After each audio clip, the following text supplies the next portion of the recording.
दिनै बिटिसिनि गोदान सोरखारनि प्रथम एसेम्बलि जथुम्मा जानानै थाङो। बे एसेम्बलियाव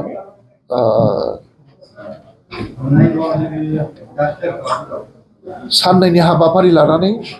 जागोन। दिनै सानसे जाबाय आरो 3 थारिखआव जाबावगोन। मुथते गासै 14टा कुइसन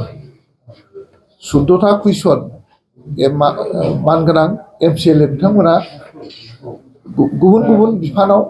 गुबुन गुबुन डिपार्टमेन्टआव बिथांमोना कुइसन लाखिदों आरो दिनै 7टा कुइसननि फिननायखौ होनाय जाबाय। लोगो लोगोनो दिनैहाय गोदानै 6 जन MCLA नमिनेटेड MCLA थिसननायनि MCLA हिसाबै बिथांमोनखौ दिनै एसेम्बलिनि स्पिकारा समायखिरा लाहोबाय आरो दिनैहाय दिनैनिफ्राय बिथांमोना MCLAनि मर्यादाखौ मोनबाय आरो बेनि उनाव मोनसे बाजेट साप्लिमेन्टारि बाजेट प्लेस खालामनाय जायो। बे साप्लिमेन्टारि बाजेटखौ जोंनि बिटिसिनि मानिजाथाव चिफ हाग्रामा महिलारि बिथाङा प्लेस खालामो आरो बे प्लेस खालामनाय जिथु बाजेट बे बाजेटआव स्टेट गभर्नमेन्टनिफ्राय 250 क्रर गोदानै देग्लाय बोसोराव खरस खालामनो थाखाय जोङो स्टेटनिफ्राय जों रां मोनबोबाय आरो बे मोनबोनाय रांखौनो खरस खालामनो थाखाय दिनै हाउसआव एप्रुभेल लानानै जोङो खरस खालामनायनि जिथु बाजेट प्लेस बे प्लेसखौ दिनै खालामनाय जाबाय आरो जोंनि गोबाव सम 5 बोसोर जाय फिक्स पे साख्रि मावनानै बेथन मोनाखैमोन बोसोरबा बे बोसोरबा फिक्स पे मावनानै बेथन मोनै बिथांमोननो बेथन होनो थाखाय दिनै जोंनि रेभिनिउ अन सर्स जोंनि बिटिसिनि रेभिनिउ बुथुमनानै मोननाय रांखौ बिथांमोननो दरमाहायाव खरस खालामनो थाखाय दिनै बाजेटआव प्लेस खालामनाय जाबाय आरो बिथांमोना 30 दान थारमाने आराय बोसोरनि दरमाहाखौ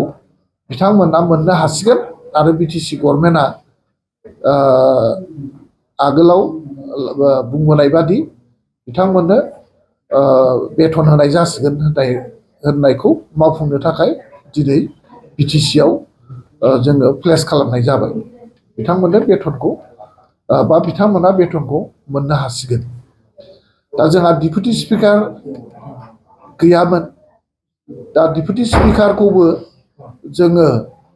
बिजेपिनि सासे MCLA बिजितगोरा नार्जारि तामुलपुर डिस्ट्रिक्टनि बिथां MCLAखौ जोङो बिटिसिनि डिपुटि स्पिकार हिसाबै आं निजेै प्रपज खालामदों आरो हाउसआव लोमस्राव दैमारि बिथाङा सापर्ट खालामनानै सेकन्ड खालामनानै बिथांखौ दिनैनिफ्राय डिपुटि स्पिकार हिसाबै आनकन्टेस्ट माने डिपुटि स्पिकार हिसाबै जोङो बासिनानै लानो हाबाय। दा बेखिनि आरो दिनैनि एसेम्बलियाव मुथते 7टा कुइसननि सोंनाय फिननाय जादोंमोन आरो बे सोंनाय फिननायाव मोजाङैनो जोङो गाव गावनि सोंनांगौ मोनथिनांगौखौ जोङो मोनथिलायनानै लानो हाबाय। खुब मोजां एटमस्फियारनि गेजेरजों दिनैनि हाउसआ बारग'लांबाय।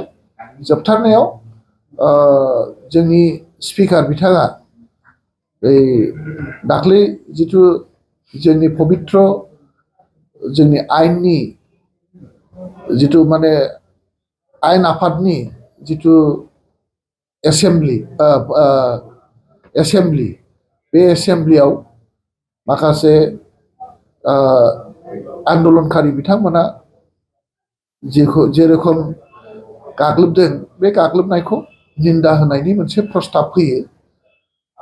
आरो बे हाबाफारिया गणतन्त्र माने पार्लियामेन्टारि डेम'क्रेसिनि सायाव आक्रमण जादों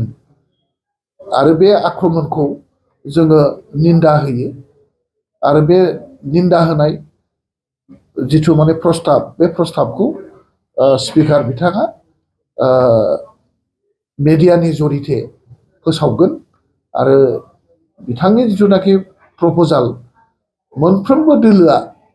हयथ' अप'ज खालामालासै जों बयबो बे प्रस्ताबखौ जोङो एखे राहे बा नुजाफैनाय साफ्रोमबो MCLA बिथांमोना बे प्रस्ताबखौ आनइनिमास आनअप'ज आरो खुनु बिरोधिता खालामालासै दिनै एसेम्बलियाव सापर्ट बा बेखौ पास खालामनानै लानाय जाबाय आरोखि कुइसन आवार दं आरो जेखौ दिनै बाजेटआव प्लेस खालामबाय बिनि सायाव डिसकासन थागोन आरो बेखौ एप्रुभ खालामनाय जागोन आरोखि माने भट अफ एकाउन्ट्स लानानै बेखौ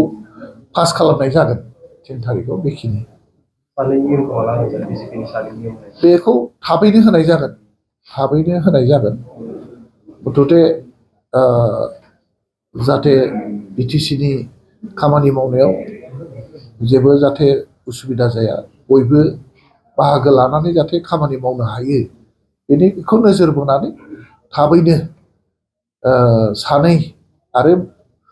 EM होबावनायनि जिथु बाथ्रा बे बाथ्राखौ थाबैनो मावफुंनाय जागोन